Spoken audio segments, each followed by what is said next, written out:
ये है, देखिए ये आप मेरा बॉडी छीनना चाह रहे हैं? नहीं सर।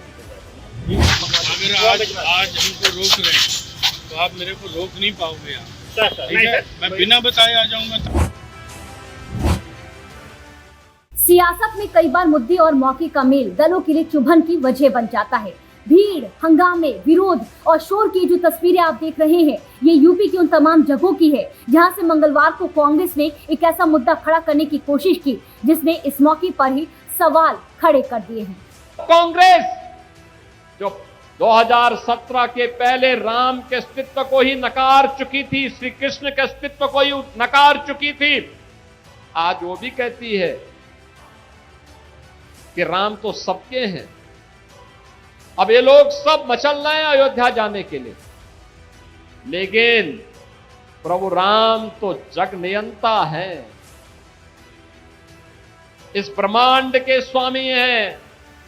वे भी जानते हैं सही कौन है और बुरा कौन है। यूपी में इस वक्त राम मंदिर का मुद्दा गर्म है। ऐसे में हर दल इसे अपने पाले में भुनाने की जुगत में जुटा हुआ है। मंगलवार को अलग अलग जिलों से कांग्रेस के कई नेता और कार्यकर्ता राम मंदिर के दर्शन करने के लिए निकले, लेकिन उनके साथ मौजूद भीड़ को देखते हुए प्रशासन ने उन्हें रोक दिया। अब इसके बाद कांग्रेस के लोग इसका विरोध करने लगे। खुद यूपी के कांग्रेस अध्यक्ष अजय राय ने एक वीडियो जारी कर सरकार पर आरोप लगाए। जो चंदा चोरी, जो जमीन घोटाला, ये सब करके भगवान राम के इस पवित्र स्थान को जो बदनाम करने का काम आरएसएस और बीजेपी ने किया है, इसके लिए हम सब लोग भगवान से चल के प्रार्थना करते हैं। उसमें हमारे सांसद किशोरी लाल जी, हमारे सांसद उज्ज्वल रमण जी, हमारे सांसद राकेश राठौर जी, हमारे सांसद तनुज पुनिया जी, हमारे विधायक वीरेंद्र चौधरी जी, पूर्व हमारे विधान परिषद के सदस्य ए.पी. गौतम जी और हमारे पूर्व एमएलसी दीपक सिंह जी, सब लोग हमारे साथ, मीता गौतम जी पूर्व विधायक, ये सब लोग हम लोग साथ जाने वाले थे। हम लोगों को कल रात से ही हमारे साथियों को हमें हाउस अरेस्ट किया गया होटल में। एक होटल है यहाँ का पद्मश्री, उसमें किया गया था, क्योंकि मैं कल ही आ गया तो मैं जानता था कि सरकार की मंशा ठीक नहीं है, सरकार हमें रोकेगी। हालांकि असल बात क्या ही समझना भी जरूरी है, क्योंकि कांग्रेस के नेताओं को मंगलवार इसलिए नहीं रोका गया क्योंकि वो राम मंदिर दर्शन के लिए जा रहे थे, बल्कि इसलिए रोका गया क्योंकि कांग्रेस ने ही एक ऐलान किया था जिससे एक बड़ा राजनीतिक मुद्दा बन सकता था। दरअसल कांग्रेस ने मंगलवार को ट्रस्ट कार्यालय के घेराव का ऐलान किया था। कांग्रेस कार्यकर्ताओं ने दोपहर करीब 12:30 बजे राम जन्मभूमि मंदिर कूच किया। पुलिस ने मंदिर से 1 किलोमीटर पहले टेढ़ी बाजार में उन्हें रोक दिया। इससे कार्यकर्ता भड़क गए, धक्का मुक्की करने लगे। जाहिर है कि धक्का मुक्की बढ़ती तो ये बड़ा राजनीतिक मुद्दा भी बन सकता था। अब राम मंदिर का मामला राजनीतिक ना हो, इसलिए कार्यकर्ताओं को रोका गया, क्योंकि इस मामले की जांच अभी चल रही है। आरोपियों की गिरफ्तारी भी हो चुकी है। अब इस जांच के बीच अगर कोई नया सियासी मुद्दा खड़ा हो जाएगा तो जाहिर है कि इस मुद्दे से ध्यान भटक भी सकता है। इसीलिए शासन प्रशासन कोई भी जोखिम लेने के मूड में बिल्कुल भी नहीं है। लिहाजा राम मंदिर दर्शन के बहाने ट्रस्ट कार्यालय का घेराव करने आए कार्यकर्ताओं को पहले ही रोक दिया गया, ताकि ये मुद्दा राजनीतिक ना बने। खुद मायावती ने भी यही बात कही है। मायावती ने ट्वीट कर लिखा है कि अयोध्या में श्री राम मंदिर से चढ़ावे की हुई चोरी की खबरें गंभीर हैं। ऐसे आरोपी बख्शे नहीं जाने चाहिए, लेकिन इस मामले का राजनीतिकरण करना भी ठीक नहीं है।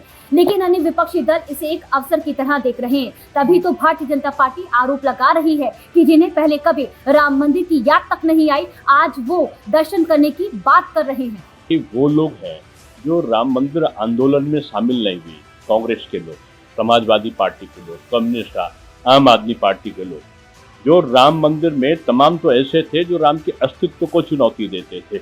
कहते थे कि यहाँ पर शौचालय बना दो, कोई कहता था यहाँ पर अस्पताल बना दो, कोई कुछ और स्कूल बनाने की बात करते थे। आज तक जिनका आंदोलन से संबंध नहीं रहा, आज तक जो निर्माण से उनका किसी का संबंध नहीं रहा, आज तक श्री रामलला का मंदिर बने कोर्ट की पैरोकारी में जिनका कोई विरोध पक्ष के अलावा कोई समर्थन का पक्ष नहीं रहा, यानी जो श्रद्धा के बातें हो सकती थी, श्रद्धा का अर्पण हो सकता था, उसमें कोई योगदान नहीं। अब जब उनकी श्रद्धा को बदनाम करने के लिए, यानी श्रद्धा का तर्पण करने की जो साजिश है, राम ये भाजपा के खिलाफ थोड़ी है, ये किसी और के खिलाफ थोड़ी दुष्प्रचार सब कर रहे हैं। ये इसीलिए कर रहे हैं कि रामलला के मंदिर में आने वाले श्रद्धालुओं की संख्या कम हो जाए। जबकि राम मंदिर चंदा चोरी के मामले में लगातार एक्शन भी जारी है। सरकार किसी भी तरह की कोई ढिलाई देने की मूड में नहीं है। एसआईटी ने जिस पर शक भी जताया, सबकी नब्ज टटोली जा रही है।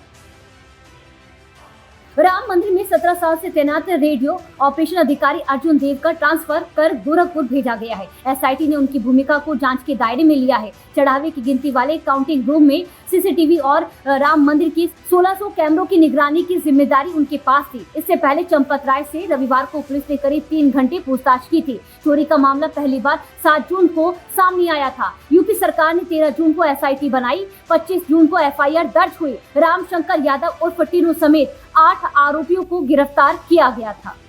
अब इस मामले में राम मंदिर ट्रस्ट के पूर्व महासचिव चंपत राय का कहीं भी कोई भी जिक्र नहीं था, लेकिन विपक्ष लगातार आरोप लगा रहा था कि उनके रहने से जांच सही से नहीं होगी, तो उन्होंने भी निष्पक्ष जांच के लिए इस्तीफा तक दे दिया।